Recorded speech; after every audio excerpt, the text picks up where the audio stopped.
Their marriage didn't begin with love. It began with a deal. There was no candlelit proposal, no love letters, no stolen glances across a crowded room. Only contracts, conditions, and silence. Isabella Reed knew exactly what she was doing when she signed her name beside Julian Blackwood's on the marriage certificate. She wasn't naive. She wasn't hopeful. She was a scientist, a grown woman, and the daughter of a neurologist whose independent research center was weeks away from collapse. Julian, on the other hand, saw marriage as duty. After the death of his youngest sister, who was once expected to carry on the Blackwood name, Julian became the only one. The pressure to produce an heir, to carry forward the legacy of a family older than the city itself, weighed on him like iron. He needed a wife who understood that love was not a requirement in this arrangement. That's why two strangers sat across from each other at a dinner arranged by lawyers. Not for conversation, but for negotiation. No one asked, "Do you love me?" No one said, "What do you dream of?" Only statements like, "My family expects a child within a year. My research lab needs guaranteed funding. Discretion is non-negotiable. I don't need affection, just cooperation." 3 months later, they stood at the altar of a centuries-old cathedral. No one cried. No one kissed like lovers. It felt less like a wedding and more like a merger between two empires. Then came the wedding night. Julian didn't offer a goodnight kiss. He didn't even sit beside her. He looked her in the eyes and said with surgical precision, "Within 1 year you will give me a child. If not, I will leave." No anger, no softness, just a cold reminder of the contract they'd both agreed to. Isabella didn't cry. She nodded once, then turned away, leaving behind a husband she had never truly known. Their marriage did not begin with a love story. It began with a deadline. 6 months after the wedding, the Blackwood estate in Kensington remained as still as if no vows had ever been spoken there.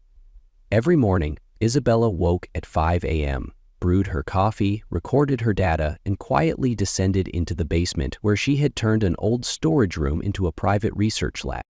She never entered Julian's wing, and he never stepped into hers.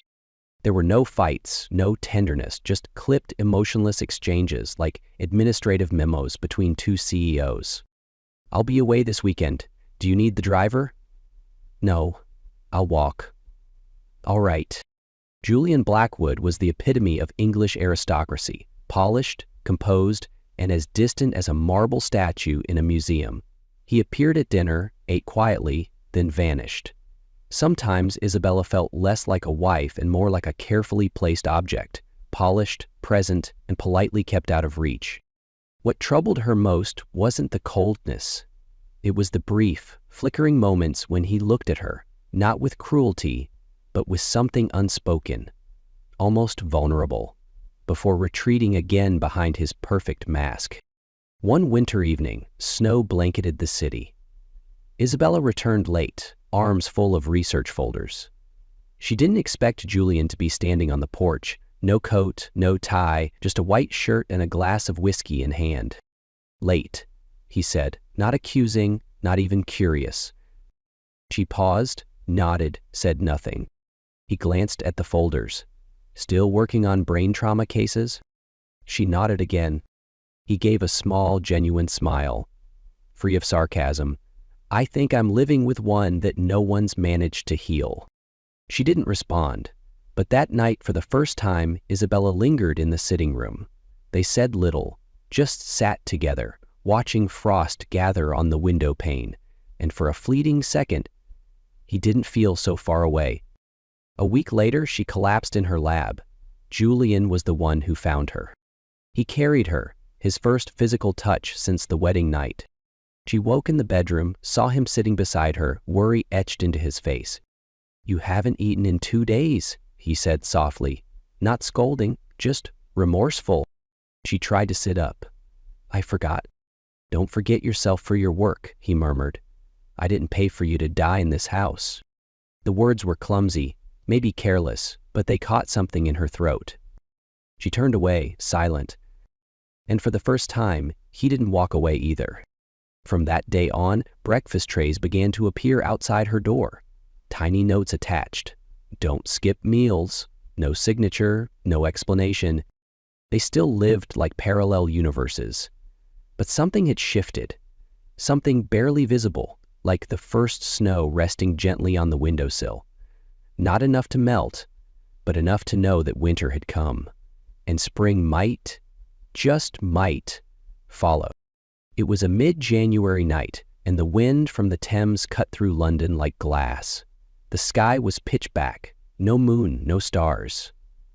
In the dim kitchen, Isabella was warming up a bowl of soup she'd made the night before, a small comfort in her solitary routine. Then came footsteps, rushed, erratic, unlike anything she'd heard in this house before. A glass shattered. A loud thud followed. She bolted out of the kitchen, heart pounding. Julian lay collapsed in the upstairs hallway, face flushed, eyes wide, lips swelling, and arms twitching violently.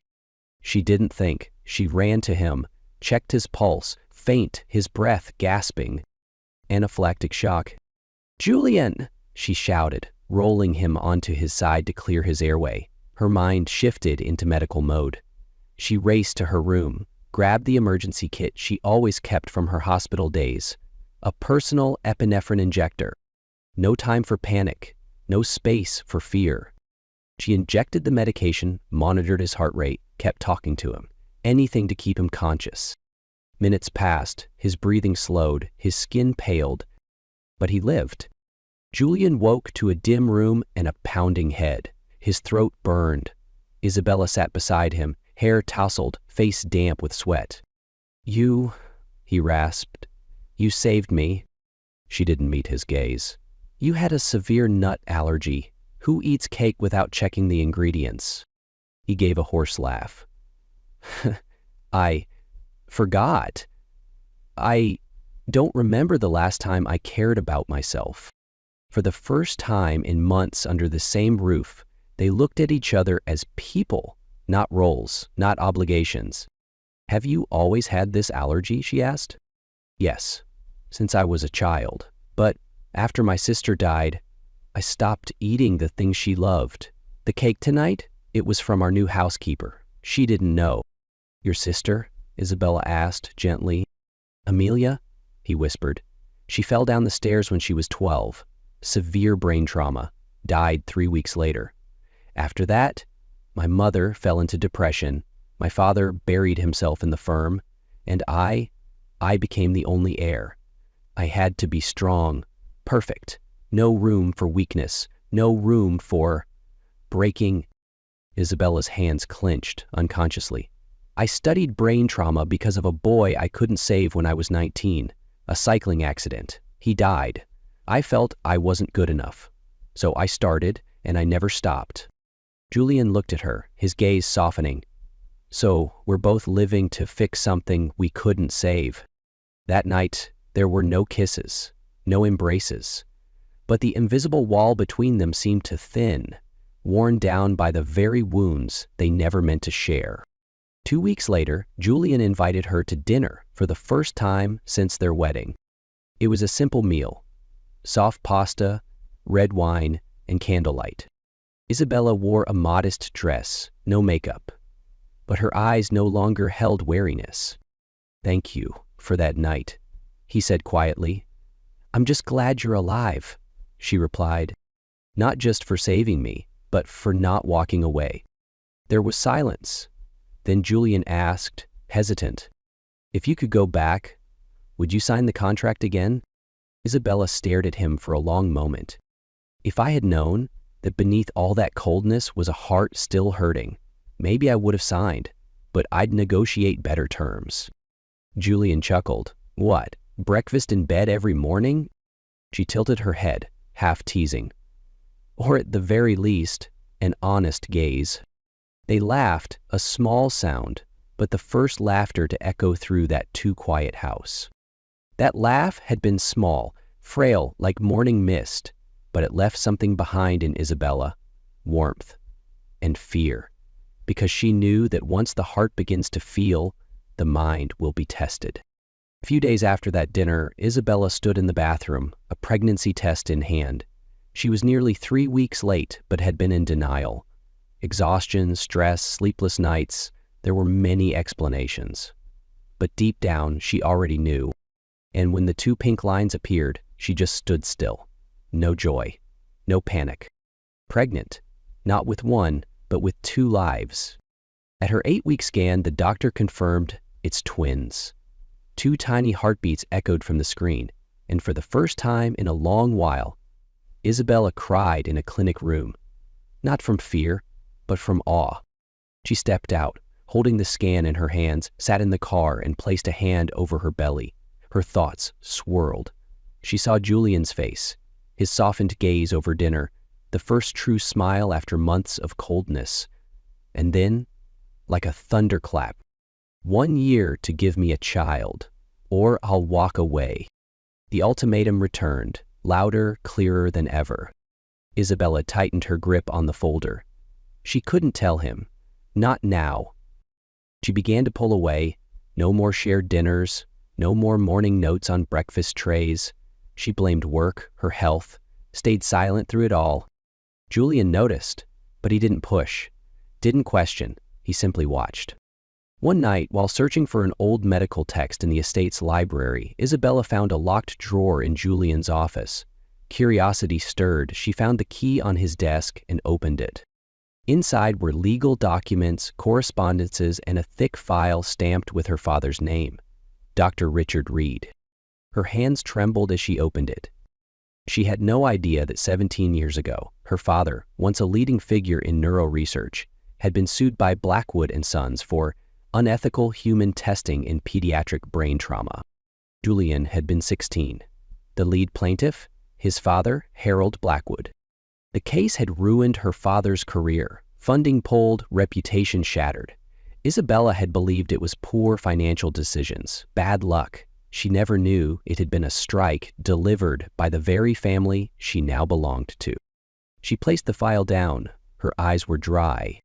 She wasn't chosen by accident. Not for love, not even for her work, but as restitution or control. Their marriage was never an accident. That night, Isabella vomited in her bathroom, not from morning sickness, but from disgust. She looked into the mirror and saw a stranger, empty eyes, pressed lips, hands over her stomach as if to shield her unborn children from the lies of the world outside. Julian knocked just then. "Isabella, are you all right?" She wiped her face, opened the door. "I'm tired. I'd like to rest." He hesitated, about to speak, but stepped back. "I won't disturb you." She closed the door, and for the first time since their wedding, she cried. Alone.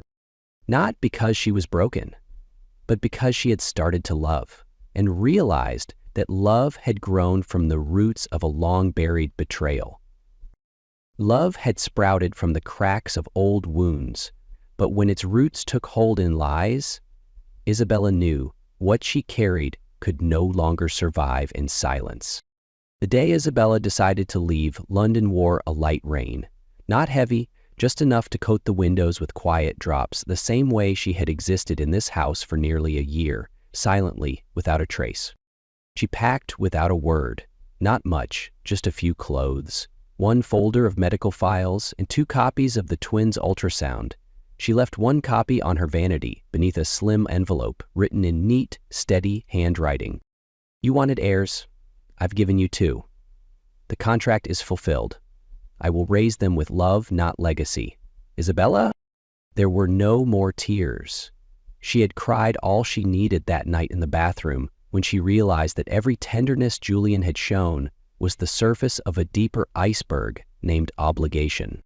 Yes, he had changed. Yes, she had felt moments of honesty. His gaze, the hand he didn't retract, the unsigned notes. But it had all begun in captivity, and she wanted her children born outside its walls. With quiet help from her longtime friend Louise, an obstetrician, Isabella left the Blackwood estate at 5 a.m. the next morning. No driver, no farewell. She fled to Cornwall, to the southwest coast where her father used to take them on holiday summers. There, she rented a small cottage by the sea and began working at a local health clinic under a different name. She didn't want protection. She didn't want headlines.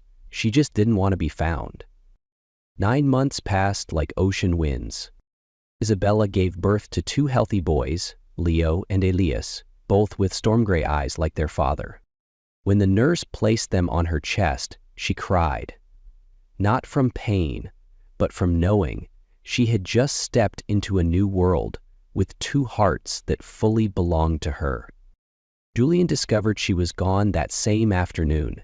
He found the letter and the ultrasound. No one told him where she had gone. No one dared. For the first time, Julian withdrew from the board, disappeared from the financial world, and shut down every media inquiry. He didn't cry, but Isabella's room was left untouched, and the hand-carved crib he had commissioned still sat by the window, silent and empty. A week later, Julian visited his father. The conversation lasted less than 3 minutes. "You destroyed a good man's life. I married to repair the damage, and I made a worse one. I won't repeat that mistake." Then he walked out. In the quiet Cornwall cottage, Isabella woke every morning at 4:30 a.m., feeding, changing, soothing 2 tiny boys who were growing stronger by the day. Every wobbly step, every coo, every sleepy smile was a balm to her heart. She didn't look back. But sometimes, as the sun dipped over the sea, she wondered, if Julian had been honest from the beginning, would things have been different? There was no answer, but she had made a choice. She hadn't left for revenge. She had left to protect the purest part of the love that once tried to bloom. Isabella didn't leave to disappear. She left to preserve what little light remained in their love. And Julian, left behind, was now face to face with a kind of emptiness no legacy could fill. The room Isabella once slept in remained untouched, blankets neatly folded, a few medical books stacked on the desk, and a chipped porcelain mug on the bedside table, the only sign that someone once brought warmth to this cold estate. Julian sat there most nights, no lights, no whiskey, just silence. He used to think he knew himself, strong, composed, immune to sentiment. But that same control had cost him everything. A woman he hadn't yet loved enough, and 2 children he had never seen. The mansion was too big now, too still. He ignored every call from the firm, declined meetings. Blackwood & Sons still ran, but its CEO vanished from headlines, galas, and family gatherings. Instead, Julian spent his time revisiting Isabella's research proposals. He reread them, highlighted notes, and reached out to the NGOs she had once mentioned, names he'd brushed off, now his only focus. Eventually, he launched a foundation, the Amelia and Leo Fund, named after his sister and the child he never got to hold. Its mission: fund neurological rehab programs in underserved areas, with one standing rule: women-led research teams would be prioritized. 1 year passed. Julian never hired investigators, never forced information from anyone. He believed that if Isabella wanted him to know, she would send a sign. If she didn't, then her silence was the message. Then one day, during a board review of the Foundation's rural outreach programs, a report flashed on screen: Child Brain Recovery Initiative, Cornwall Branch, filed by Dr. Isabel R., no last name. Julian's heart stilled. He didn't act immediately. He noted the location, then drove to Cornwall himself. No guards, no announcement. At a small playground near a rural clinic, he stood at a distance and watched. 2 little boys played on the swings. One fell. The other rushed over, helped him up, and smiled. They had light brown hair and soft, storm gray eyes. Eyes that once looked back at him through a mirror. Julian didn't approach, didn't call out. He just stood there, one man, carrying 1,000 unspoken words, none of which he had the right to speak. Then he turned away. That evening, Julian sent an email, not to Isabella, but to the planning committee of an international medical ethics conference. Topic: Science, Love, and the Cost of Arranged Marriages. When Silence Becomes the Price. Speaker nomination, Dr. Isabel R. He waited. Not sure if she'd see it, not sure if she'd come. But deep down, he knew. This wasn't a plea or a trap. It was the first time, and maybe the last, he could invite her to a space where nothing needed to be fixed, defended, or explained. Just heard. Not as CEO Julian Blackwood, but as a man who had once failed, and who now chose to make amends, not with power, but with silence, patience, and respect. At the Royal Institute of Medicine in London, the April sky had just cleared. The air was damp, but the light was gentle. Isabella stepped onto the stage, hair pinned back, a crisp white suit, and a mic at her ear. No heavy makeup, no spotlight, just the quiet presence of a woman who had walked through fire and survived. She didn't know if Julian would be there, but as the lights dimmed and the audience filled in, she spotted him in the very back row, gray shirt, composed face, and an expression no longer proud, but honest. Her heart skipped. The moderator announced, Dr. Isabella Reed, community neurologist, keynote speaker for today's session, Invisible Trauma in Loveless Marriages. There are wounds no MRI can detect, wounds that alter lives. No one tells us that a love never spoken can harm the brain. No one teaches us that silence prolonged enough can turn a strong woman into a shadow of herself. I lived in a house large enough for 3 generations, but every footstep echoed like it was made in a tomb. People called me lucky, wealth, a powerful husband, a contract with clear terms. But I was not loved. I was conditional. The auditorium fell silent. Isabella paused, then continued, soft voice, sharp truth. The only reason I'm alive to speak today is because I chose to leave, not out of hatred, but to survive. I chose life for myself and for 2 children who deserve to grow without the burden of silence or legacy. I don't ask for agreement, I only ask to be heard. And if just one person in this room learns to listen before judging, then today was not wasted. She bowed her head. Scattered claps. Then more. Then a surge of applause. As Isabella stepped down, the host began to close the session, until Julian stood up quietly from the last row. He didn't wait for invitation. He walked to the stage. Murmurs filled the room. Some recognized him, some didn't. Isabella stood frozen. The moderator blinked. I'm sorry, sir, Julian spoke gently. I'm not here to hijack. I'm here to say something I should have said long ago, and now is the only time I can. He stood at the mic. No papers, no assistants, no practiced speech, just a man who had lost everything. A little over a year ago, I asked a woman to marry me without love. I gave her terms. I set boundaries. I called it safety. I thought I was protecting myself, but I was killing the humanity in someone else. He paused. I turned a wife into a condition, a woman into a contract, a home into a boardroom. He looked at Isabella, not begging, not pleading, just facing her. She didn't leave to punish me. She left because she was the only one brave enough to live honestly. I had power, I had wealth, but she had courage, and I didn't, at least not then. The audience held their breath. I'm not here to fix anything. I'm not here to beg. I'm here to say I was wrong. And if one day I am worthy to be a father, not just biologically, but truly, then I'll be there. Waiting.